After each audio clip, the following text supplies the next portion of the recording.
Justin, Aaron, Addison, welcome to This Is Horror. Hello, glad to be here. Thank you. Yeah, thank you. Woo! So, to begin with, I want to know, what were your first experiences with stories, and when did you know this was the industry that you wanted to work in? Oh, I've actually never been asked what's your experience, what's your early experiences with stories, but weirdly, I have an answer that leaps to mind. My dad would make up stories to tell me to put me and my sister to sleep, and they were very big fanciful sci-fi stories. It only happened like 5 times, but they were like, you should write them down, kind of like as if he had the whole thing planned out. They are in-depth stories, not just like made up nursery rhyme kind of stuff. We were probably old enough to that would not have been fun, like 8, 9, 10, something like that. And he made up a story about a guy who learned how to travel through the electrical circuits, through the electrical current. He made a great time travel story. He made a really good one about a chubby kid who learned to believe in himself, which was obviously aimed towards myself as a child. And it was just like really, really cool stuff. And I just realized, I bet that's exactly where the penchant for storytelling comes from. Did you know your father kind of fused Shocker by Wes Craven, Back to the Future, and kind of Stand By Me? I can't imagine these are entirely original ideas. Probably like a lot of H.G. Wells that I hadn't read yet. Ask you go next, and I'll go. Oh yeah. Yeah, let's just do like 1, 2, 3. Like you two answer, then I'll answer. Although I do always want to interrupt because I have ADHD.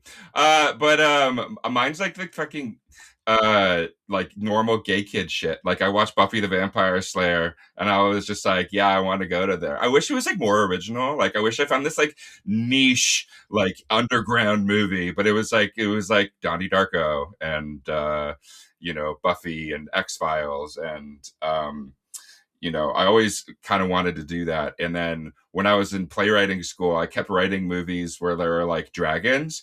And then in theater, they're like, you can't do dragons, right? And this was like before, they did dragons on stage, pre-dragon, as it were. And I was like, oh shit, I should make movies. And that's kind of my like storytelling stuff, because I never allowed myself to be a writer because my dad was a lawyer and my mom was an engineer, and they're like, you do this. And I was like, yeah. And then I realized I didn't want to because I wasn't smart in that way. I'm very dumb, but also very smart in certain ways. But, I couldn't like put together a chip like my mom could. So that's kind of how I discovered it. Addison, I think you would put together chips really well. And listen, now with Google, not ChatGPT, because I don't want to waste any more water than we have to. But yeah, through it's like a sweet little YouTube video. I spent hours maybe. My story is, it's a pretty good one. It won't be as good as Addison's or Aaron's, but it never is. So my mother, who's no longer with us, she had her first child when she was like 15 years old, and it was the 60s.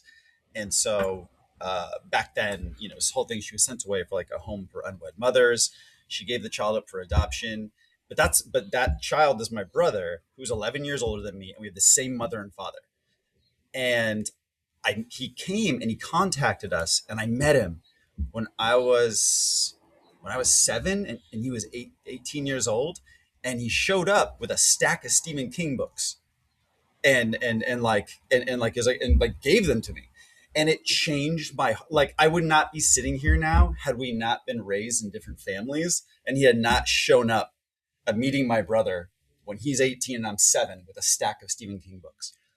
That's so, it's so weird. Obviously that one has a lot more emotion behind it, but I just remembered when I was in Tennessee on vacation in the mountains, and my cousin was describing to my mom the story of the gunslinger. Yeah. And I was like, that sounds so cool. And he's like, you are way too young to read this. And it just stuck with me. And I was like, I want to read that so bad. And then got to, and it's one of the best stories ever told.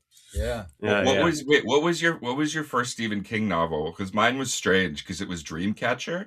And that, I don't know, like Dreamcatcher with was the mine. alien like shitting out of the butthole. Yeah. Yeah.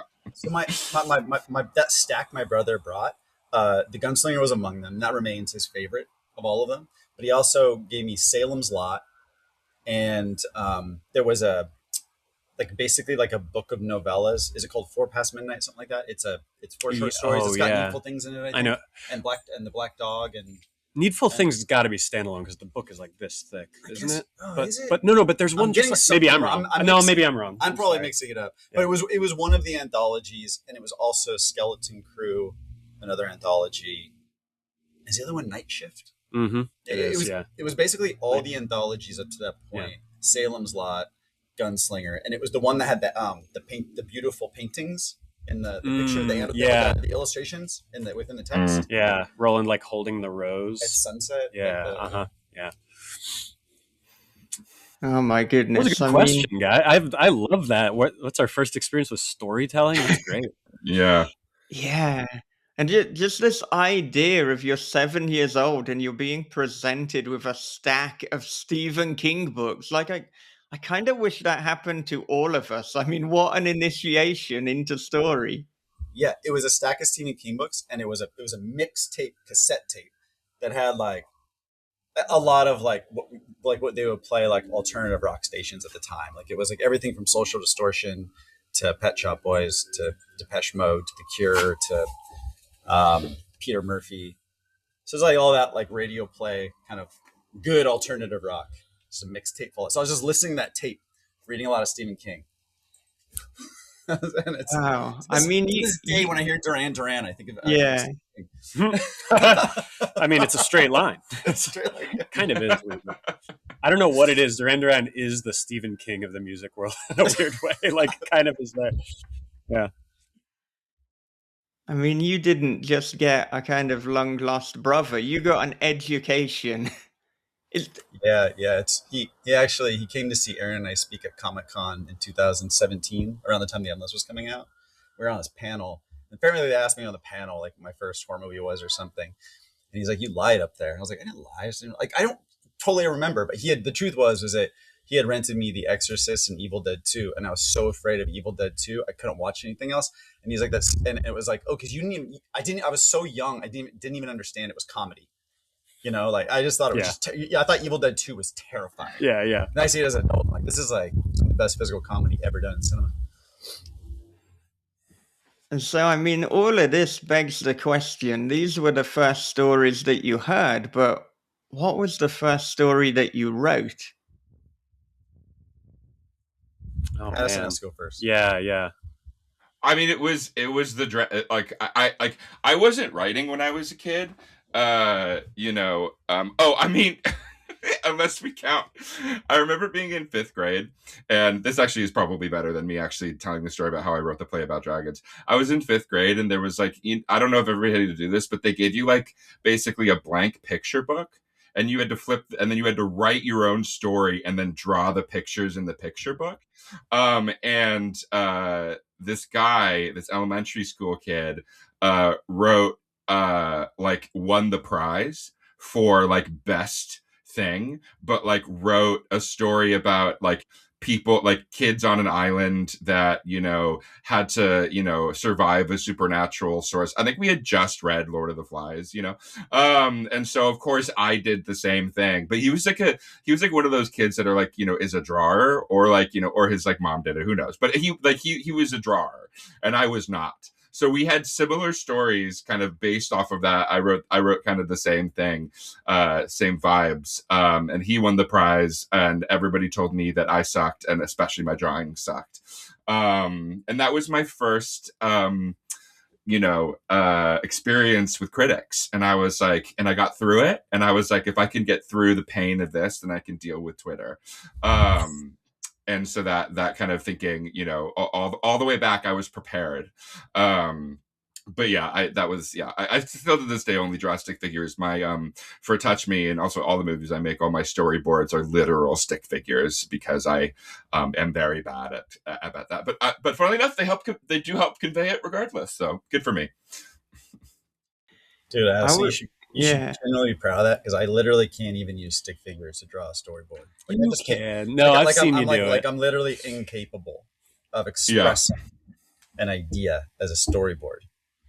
Aaron's good at it. Aaron's good at bad drawing. No, what I can do, what I'm good at is I draw it live in front of you and I say, this is a head, right? Okay, these are shoulders. This is the horizon. But if I don't do that, it's just like, what the hell is this thing?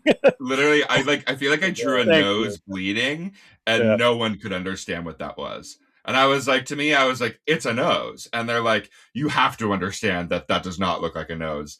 It kind of looks like, a chest with very strange nipples. And I was like, no, but they're bleeding. Like, this is like, it's a nose, So yeah, if it's any indication of how bad these are. I just remembered, I couldn't tell you what the first story I wrote was, but the earliest one that I can remember that can make an interesting story is there was this writing competition in 6th grade called Florida Writes, where I'm from, of course. And the question that you were supposed to answer was, what is Florida without citrus? I think it was probably sponsored by Sunkist or something, And I made up this story where I won the competition. I made up this story about, do you guys remember the medfly crisis? So I made up this story about medflies mating with another type of fly, that then this hybrid fly would plant its eggs in the oranges, and it made the oranges hallucinogenic, and thus oranges became illegal. And I spent half the essay setting up this like sci-fi idea, and then the other half talking about like what Florida then looked like without citrus. And I don't know, I didn't obviously care that much about whether or not Florida had citrus. I was just really wanted to get this medfly idea out. Dude, if you told me that's what Upstream Color's about, I'd be like, I guess so. You know what I mean? Like, yes. it's like pretty sophisticated, man. Yeah, like, thank you. No, I was proud of it. I think that's why it won. I think they were like, well, that's not the question we asked, but that was pretty cool. Yeah. So what you're saying is I wrote a shitty Stephen King like ripoff, and then in 6th grade you won a contest for how good your writing is. So you're saying you're better. I've still been trotting that out every time anyone asks me if I'm good at anything. Yeah. I trot that out. I just bring it back out. Been riding that Florida Writes. I just want some of the oranges. That's all. Yeah. It was like I remember the opening sentence was something like, Florida oranges are delicious, sweet, ... and illegal.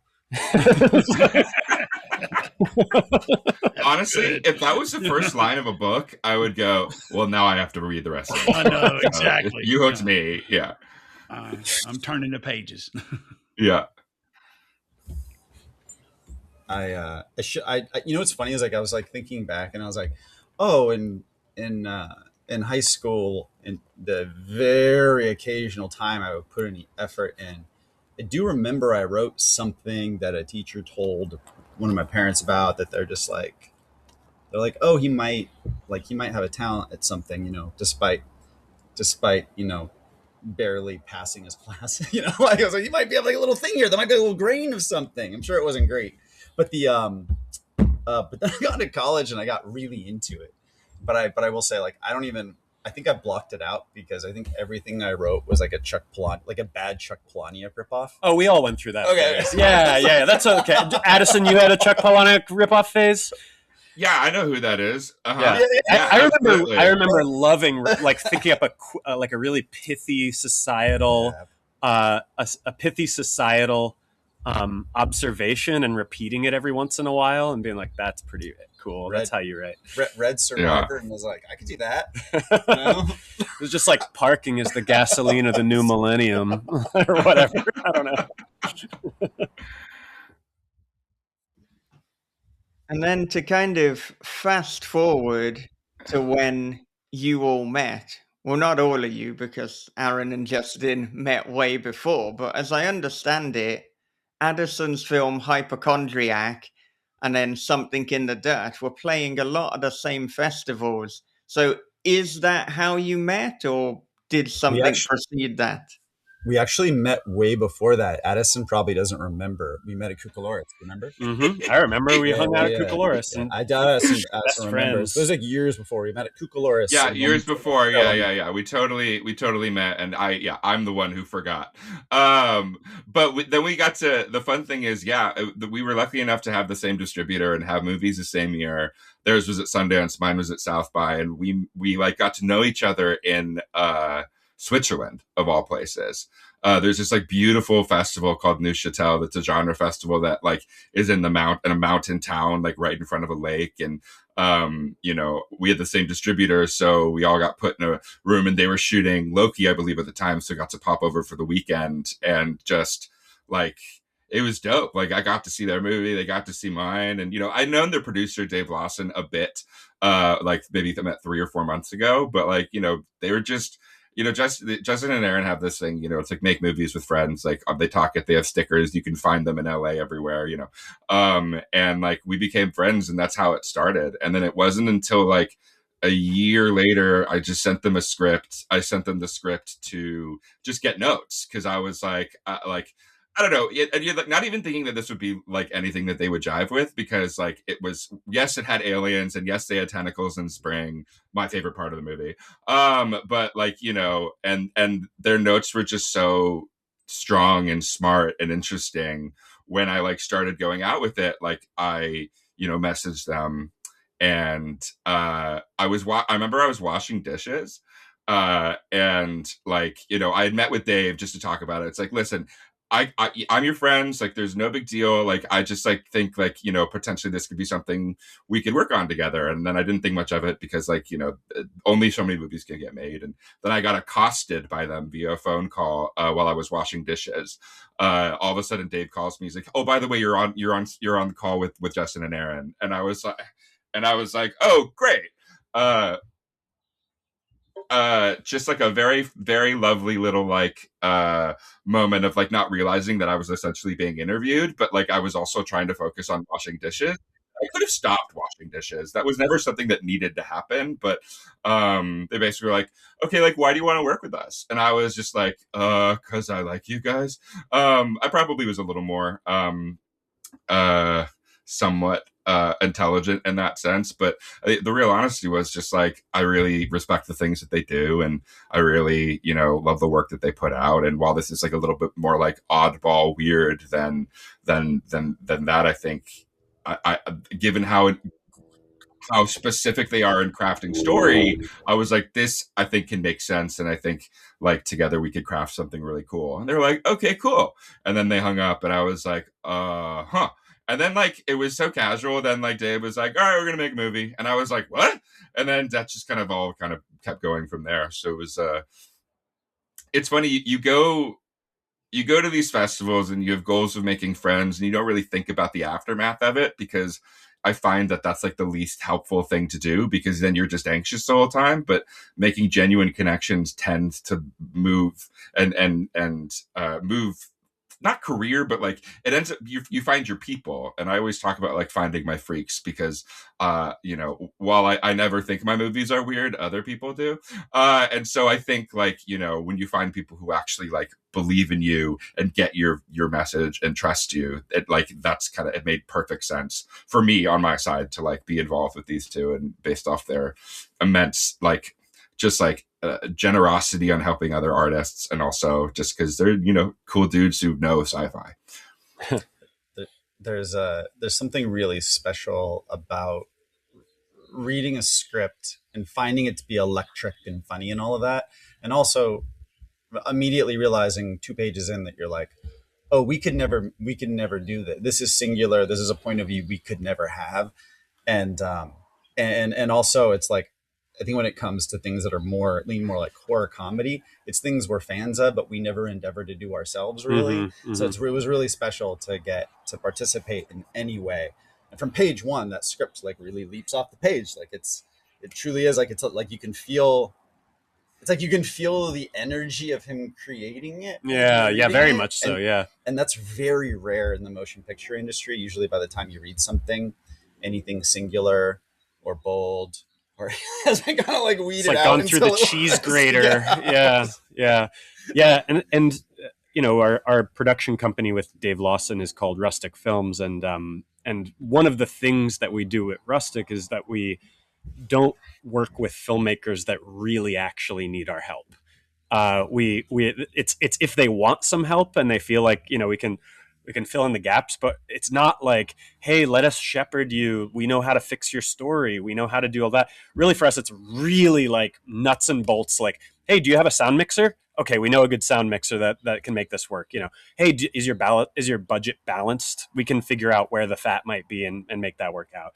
It's really boots on the ground. And of course, we give notes and we offer our opinions. The filmmaker always has final cut at Rustic, but and it's also just a bandwidth thing. Is like we are filmmakers ourselves.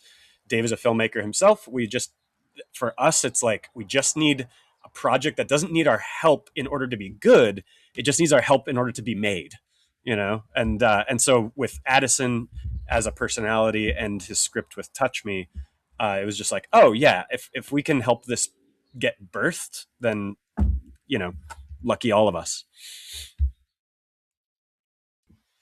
Yeah. Go ahead. No. I was gonna make an alien joke, but now it's past because I've told you about it, and so now I feel like I'm just gonna, maybe I'll make it later and like act like I just made it up. But cool. I think cool. Yeah. Go ahead, Michael. No, I like that because now there's going to be a tension throughout. It's like the ticking time clock, but in fact, it is the ticking alien joke. So we don't even know when it's going to turn up, but it sure as hell is. Yes, yeah. This is the Hitchcockian alien joke under the table. Kind of, or Chekhov's gun, Chekhov's alien joke. It won't be a gun if I've having watched your films. It might resemble a gun in some ways. But, I mean, I had wondered, in fact, what creative decisions, Aaron and Justin, you were involved in, but it sounds like, as you said, it was fairly hands off. But were there any kind of notes or moments of back and forth that you were particularly instrumental in?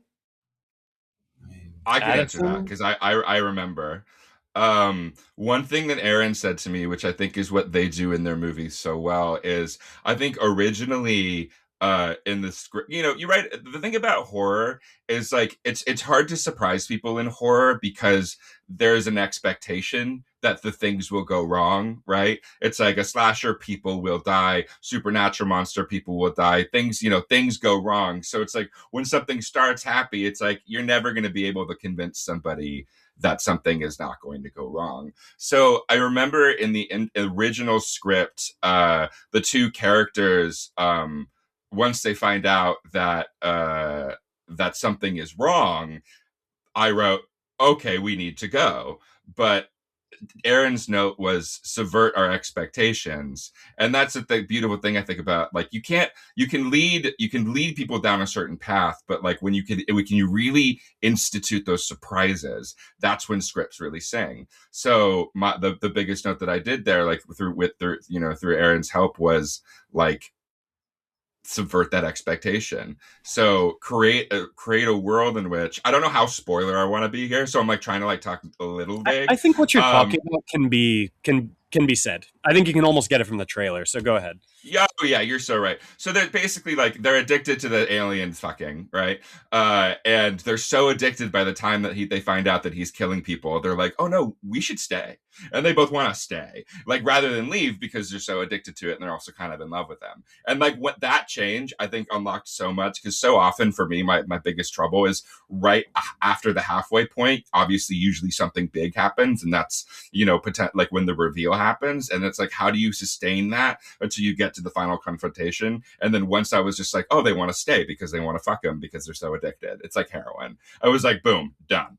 And that was, and also like they were very, and both Justin and Aaron like gave very, very like specific notes in post as well. Obviously also Aaron was our VFX person, so there was that then. But like, I feel like before we made the movie, like notes were great. Like we went off and made the movie. They left me alone, or left us alone, and then in post they were so helpful and integral into like forming with like not like this movie's bad. It's more like if you just unlock it like this, then it'll sing. And like, you know, doing those notes and watching the story unlock was quite helpful there.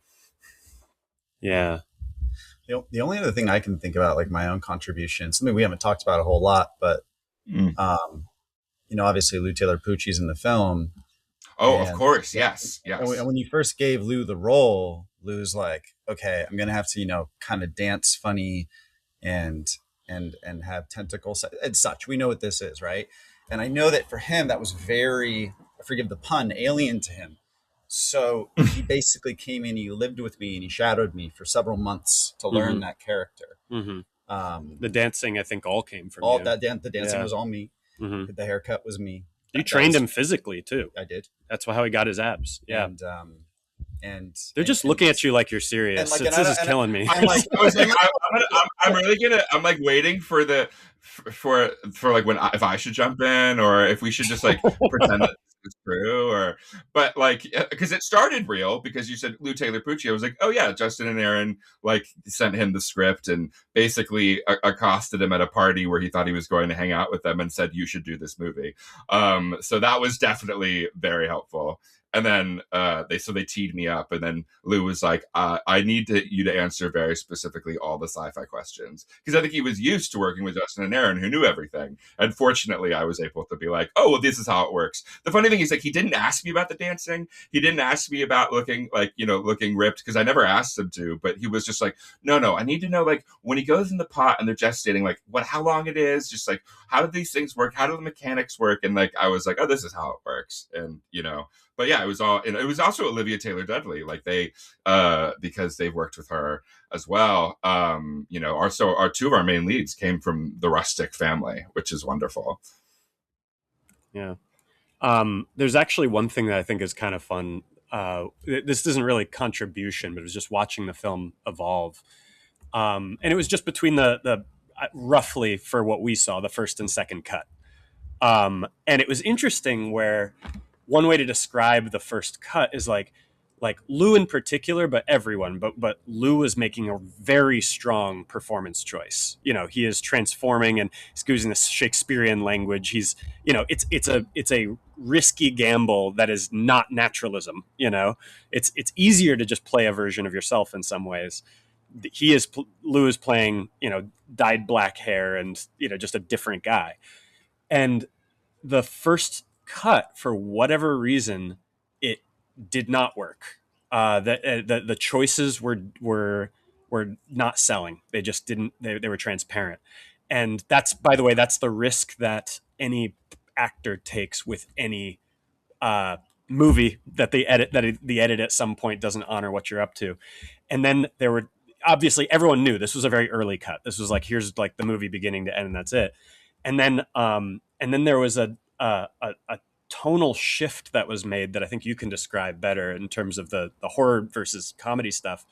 But there was a tonal shift that was made in the whole edit, not just around Lou, but the whole edit that kind of says, here's what this movie is. And suddenly Lou completely clicked into place without actually changing what he was doing. You know, it was more saying to the audience, like, this is just a comedy. Don't, you know, there's not like a moment where you're supposed to be like genuinely deeply unsettled and afraid. It's more like tension, of course, but and horror elements and stuff, but it's pure fun. And I feel like once you telegraph to the audience that's what the movie was, Lou all started to make sense for me, and I thought that was really cool. Yeah, you're so right. And I remember that note because I think like, you know, whenever you like include the word horror, you're like, there has to be scares. And the reality was like, you know, we were having these like long hallway tension filled, like what's going to happen. But the payoff was a joke or like, you know, some semblance of that. So it's like, once we're like, let's just like kind of remove the horror vocabulary from the editing point of view and like go back in and really like announce ourselves as a comedy. You're right. It just sang. And that was one of those things that you guys really directly contributed to do. That really helped. Actually, we learned working with you on that. We could have anticipated this, but we actually did learn that in the realm of horror comedy, the assembly cut is especially going to be wildly different than where you land. Oh yeah, you know, so you want to cry when you see that assembly cut. Yeah. Whereas like, if you're doing something that I don't know, look, I fucking love Hereditary. I bet the assembly cut to Hereditary, I bet a lot of it's still scary because you just it's a lot of air, but it works to build tension. But in horror comedy, you're just kind of like, I know what's happening. Why is it not funny? Yeah, but we cut that way. Yeah, absolutely. Lou, let's love on Lou Taylor Pucci a little bit. He's I mean, he's one of the reasons we have a career, and we obviously keep casting him and stuff. We put him in Daredevil, and we're able to get, I don't want to say we put him in Touch Me, Addison put him in Touch Me, but really it all came back to Spring. And what was really funny is he was put in front of us by XYZ, I believe, right? Yeah, I think so. I think we were fans of Thumbsucker. We'd recently seen Thumbsucker, which is great. And then it came to us it was like one of those things where you're like, if you cast this guy for sales value, you can make your movie for $500,000 or whatever it is. But I used to be able to do his laugh pretty well. Yeah. And that's something about Lou Taylor Pucci is like, he does all these serious roles, but like, he's like a total goofball. Yeah. Sounds like that, right? You just did an Elmo laugh, by the way. Yeah, that's lucid. That's like lucid. an evil, like if you did emo, like it's like if Elmo was like laughing at Rocco. That's what it sounds like. It's also, I find Lou, I'm going to say something that sounds funny, is like, I find him difficult to direct because he's always good. And so you don't want to change what he's doing because the choice is so thoughtful and good. And you really, really like, meaning he like keeps you really honest as a director, because you better stay on top of what your target is, because what he's going to give you will on the monitor be seductively great. Yeah, and I just remember it was very funny because I think he's like one of the most natural actors that exists, which is funny that I asked him to play like an alien monster who speaks really ridiculously. But like that really secured like the groundedness of him. But obviously, like there are parts where he had to be really ridiculous, and I was like, go over the top, and he's like, it's going to be too much, but like. His over the top is like adding like 5 or 10% more. And he's like, that was too much. And I'm like, trust me when I say that's exactly. Whereas it's like the guy, Jordan, who plays Craig, if I asked him to go over the top, all of a sudden, like every limb would be flailing and he would be just like doing a worm on the ground to try to be ridiculous. Like, it's like the differences in like working with Lou is like, he was like, that was just too much. And like, and it just never was. And I think it like, it was great because it's one of those things where it's like, I'm being like, by the way, like, we're going to shoot in 3 aspect ratios. All the alien stuff is going to be on set. Like, you have to do a bunch of hip hop dancing. We're going to do all practical effects, homaging to like 60s and 70s Japanese cinema. And also I need you to be a little grounded because we're not trying to be pure camp. Let the filmmaking take that. And he was like, okay, I don't know. And so it's like, it's like realizing that. And then he saw the edit and he was like, I understand this whole connection now. But like, there was a lot of trust that we built up front that even if he didn't quite like, like fully, it's all the actors. I mean, everybody. It's like, and that's something that I've been learning as a director, right? Is it's just like, you have it in your head, but you have to be able to, and like, create and explain certain things and really get into the reasons as to why. And like over the course of this movie, it was like, well, it makes perfect sense to me. I think this is basically just, it's like, I was thinking that I was essentially making like any old movie. Like it could have been like, I wish I could find this. I need to find a specific one just for this kind of stuff. But it's like, I was making, Hamnet or whatever. That's topical. But like, I just like that's the way my brain works. But it's like, oh, I have to like introduce you to my brain because it definitely does not work in a regular way to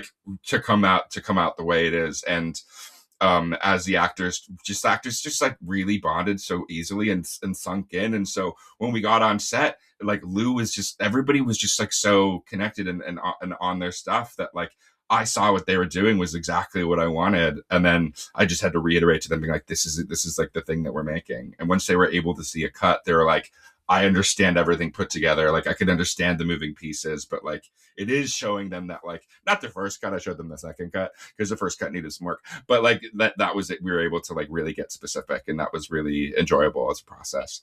Addison, can I take us down a country road that I promise everyone wants to hear about? Can you talk about working with the alien puppets? Sure.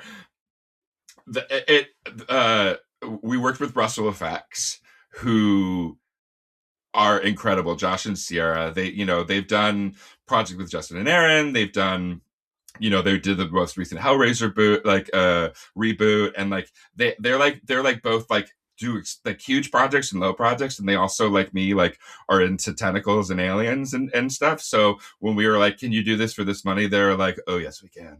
And speaking of my stick figures, I'll say I'm really proud of this, but it really was them. But they asked me to draw the alien, and I was like, you guys, I'm not, I can't. And I drew the alien. I basically drew like a teeth like this, like jetting out, like head, tentacles, and feet, and I was like, something like this. And then like they designed it, and it was like, oh my god, you designed exactly what was in my head from this really stupid drawing. And so sometimes it works, but I think they're just that good that they kind of were able to very easily build upon and create like such a cool thing. But like everything is practical in the movie, from the head explosions to the tentacles to seeing the final monster. It's just a 2-foot tall alien puppet that we submerged in water to get the flowing effects. Sometimes it's not when we did the close-ups, but like everything is like we exploded the alien, all the goo and the blood and all of it was practical with Justin. Not Justin. Justin, you're lovely, but you didn't do the VFX. Aaron, like coming in and kind of adding it. So it's like a beautiful, like cool, tangible world we wanted to live in. And like it's like your favorite days on set, because even if things go wrong, it's just so fun to see happen. Or like I just remember when we were exploding Noah's head, my friend JJ, they're like, all right, we got one, like we only got one because we only got one head. It happens, and then we call action and it explodes immediately, and you're like, all right, that's it, cut. And I was like, ugh! But it was perfect. And you're just like, and that's what it's like working with Josh and Sierra, because they loved the movie as much as I did. And I found through Justin and Aaron, like, and Dave, started like collecting these like beautiful people who are into the weird and down to get scrappy, because like we didn't have a lot of money, but like for the vision that I was trying to create, which was like a tangible homage to the practical nature of filmmaking, like we were able to create exactly what we wanted to make. And it was all because everybody was like all on the same page. It's why I don't think filmmaking, I hate a film by credit. It's like a film by us, and like everybody brought their A game, and especially Josh and Sierra, like just murdering it with every time I would, it's like, ooh, we're opening a body today. Ooh, we're sticking a worm up a something, ooh, like, like we're going to deal with like hands being ripped off and blood gags, and my entire car got covered in blood, and then kind of totaled it, but that's no big deal. It was worth it for the art. Just such a really great, wonderful thing to do. Addison, I don't know if I've ever actually got to tell you this, but on this topic of all these makeup effects gags and just the scope, the scale of the movie in general, how big the movie looks, and how well executed all of that makeup effects and puppetry and all of that stuff. And it's like, yeah, it's a collaboration, man, but there's very few people who pull off what you did. Like with the resources you had to get something that looks that big on screen with that many practical effects is just really impressive, man. You should be extremely proud of yourself. I hope you are. Thank you. No, I really am proud of this, and proud of everybody who worked on it. And I do think one thing, I guess I can toot my own horn for a second, is that like I think visions are cool, but not if you can't execute them in a way with your budgetary constraints. So It's like I was always ready and willing, and actually this is where other people became extremely useful. Where it's just like, all right, well, we can't do this. What can we do that's cooler? You're like, or what can we do that like will like create like a similar effect or a same type of effect, rather than just like trying to do like, to create an actual 8 foot tall alien where a person's in a costume is going to cost $100,000. We cannot do that because we do not have that money. And it's like those creative ways, I think, unlock filmmaking that it ends up being stronger and more unique, because the smaller the sandbox, the more creative you can be. Yeah, and there's so many amazing moments that it's almost difficult to know even where do we go from here. But I mean, Right. you alluded to the hip hop dancing and just the tone that creates, and it kind of just really divides the film up so you know exactly what you're going for, and it's absolutely iconic. I've got the dancing in my head right now. So I mean, I want to know, when did you know this was going to be part of the film, and then logistically how did you go about choreographing that? Yeah. Um, we had an amazing choreographer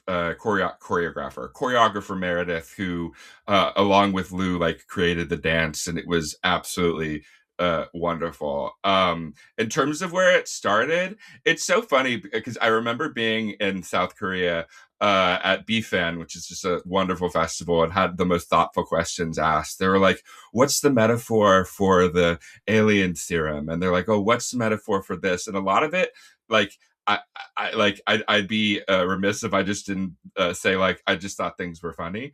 But like, so it's like that's essentially what happens with it. It's like it's why there were tracksuits.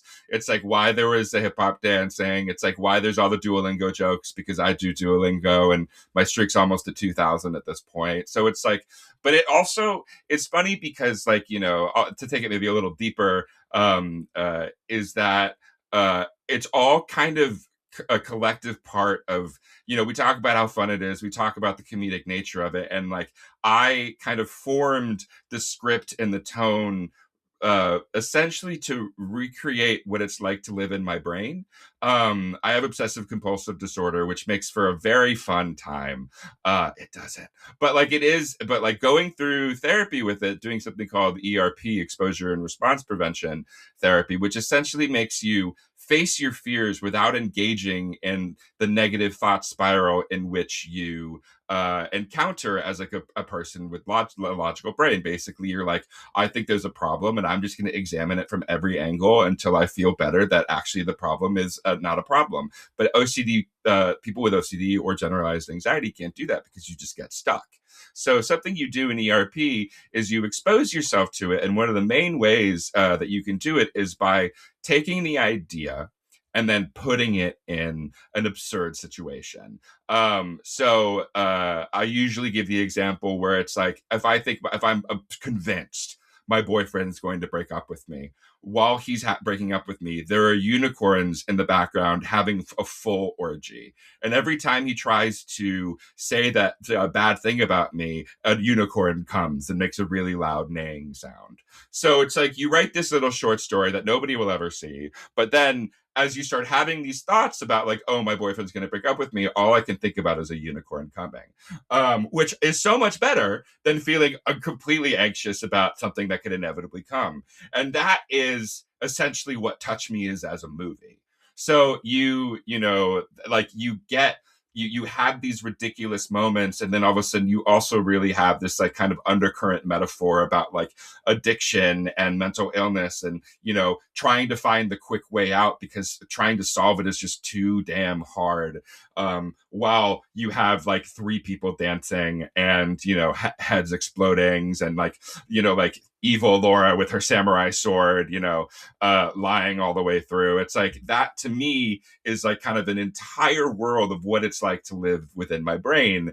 And that is just that is kind of what the tone is. It's like really funny at one time, it's really terrible at another time, but then it goes right back to funny because like sometimes you get such a terrible thought or image in your head, and then like literally, like, you know, the next thing that pops into your head is the most ridiculous, aka unicorn fucking. So it's like, you know, that change happens on a dime within your brain, and that to me like that to me was how I kind of came up with everything. There's all these giggles and all these jokes and, you know, all my homages because like I'm, you know, a huge Japanese cinephile and had wanted to do all this like kind of theatrical storytelling, all like Mishima, Life in 4 Chapters, or like, you know, Female Prisoner, or you know, Houseu, which is obviously one of the big inspirations. Like there's a litany of whatever, but like, you know, doing it through that frame made the most sense to me because it's like I'm theatrically retelling a story of what it's like to live in my own mind.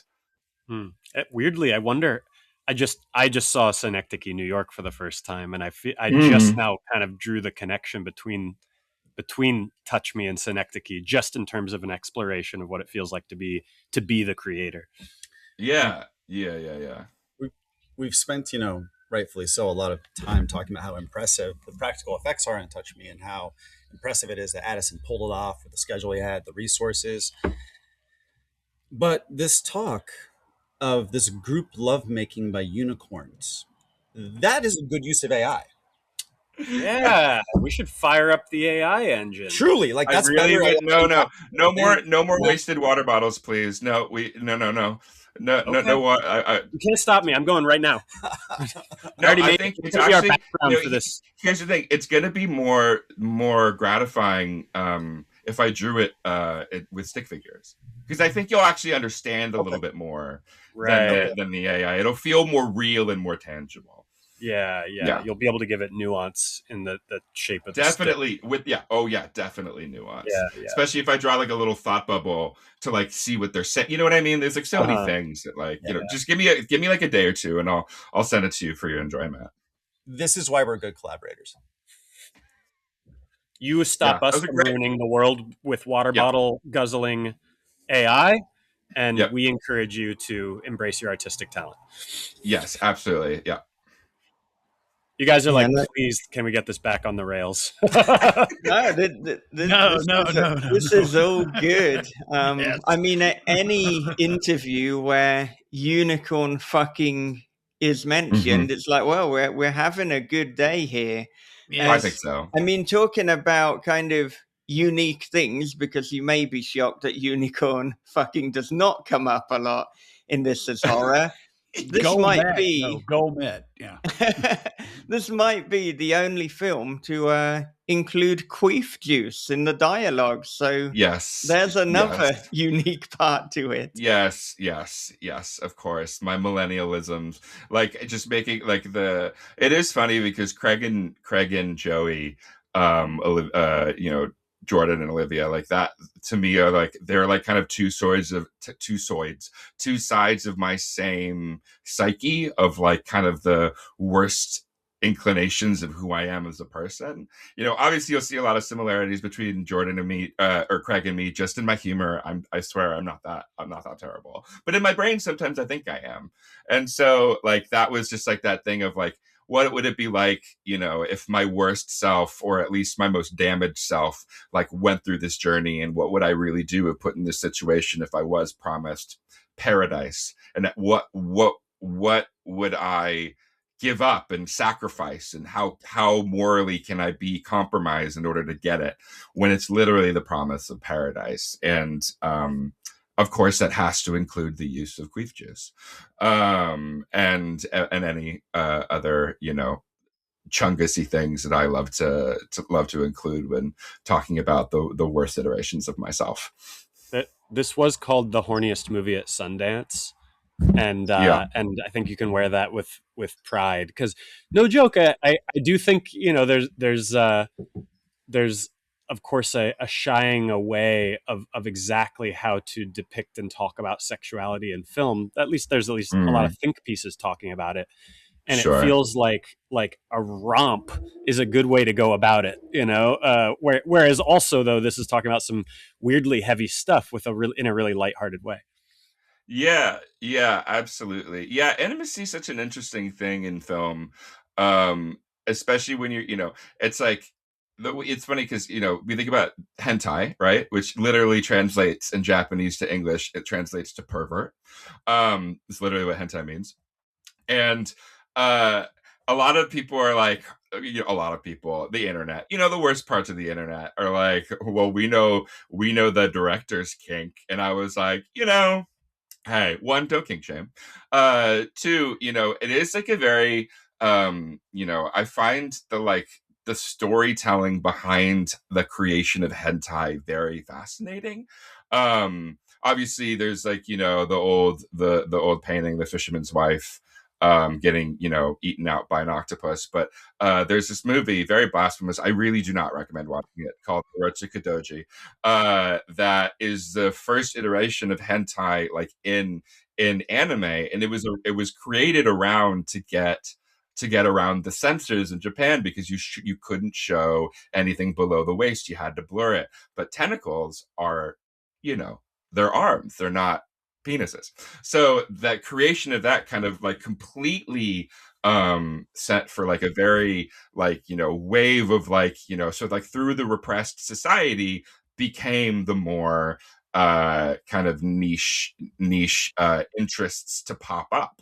The irony is, like in the 60s and 70s, some of the biggest companies in Japan were producing a large swath of the pink films that we see today. Like Toei, they were doing these like crazy, wild, colorful, theatrical looking films that were filled with sex and comedy and revenge and blood, and there's kind of something so cool to see, like that kind of counterculture being created by I don't even know if it's a counterculture, but it's like that can directly lead to like the furthering of like the explorations of kinks and everything. But they're big budget and they're good storytelling, especially the ones with female revenge. Of course, there's some that are too blasphemous or too much for me to watch in terms of like what I can think of. But like that, to me, that kind of like world is so juicy. And they, telling stories where they're not shying away from the fact that they're telling it on sets. They're telling stories.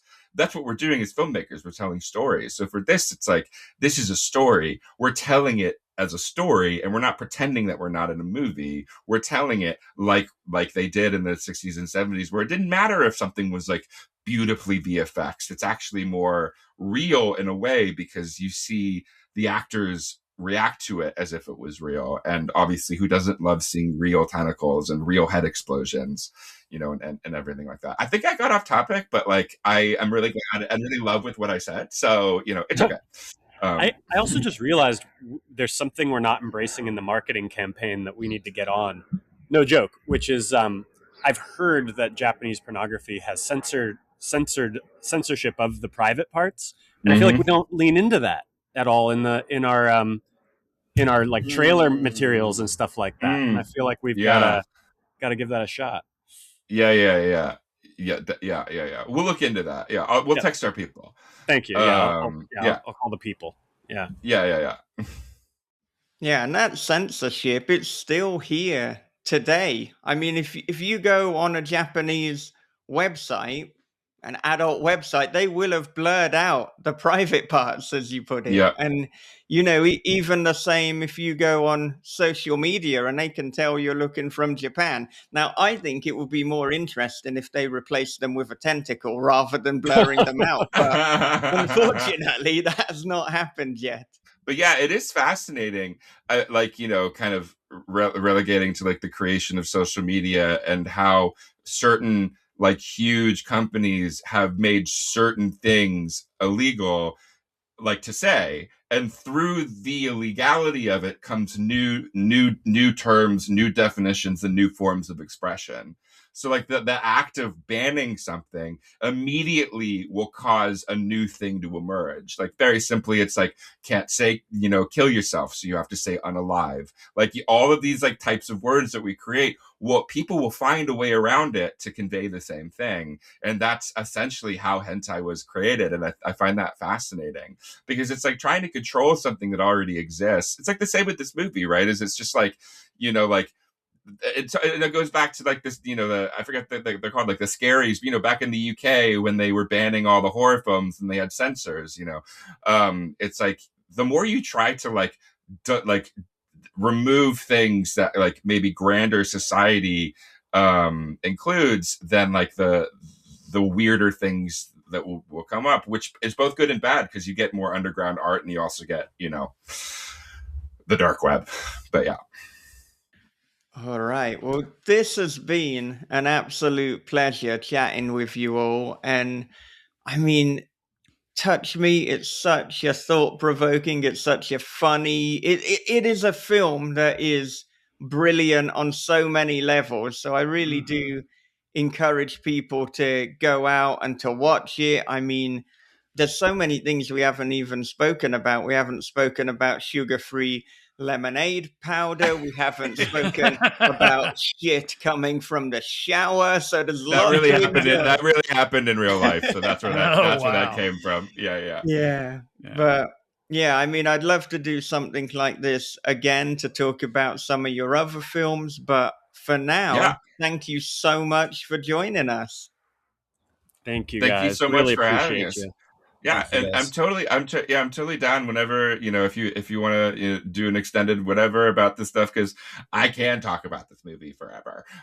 So whatever, Lord knows it's been in my brain for years. So finally getting to yell about it has been very cathartic in a way. All thanks to Justin and Aaron and Rustic and my crew and my cast and everybody who worked on the movie, and to Sundance for giving it some semblance of a lift in South by Southwest and all the other festivals that have programmed us. So I'm grateful and optimistic, and hope that the freaks will find this and they'll be my people. All right. Hell Thank yeah. you again.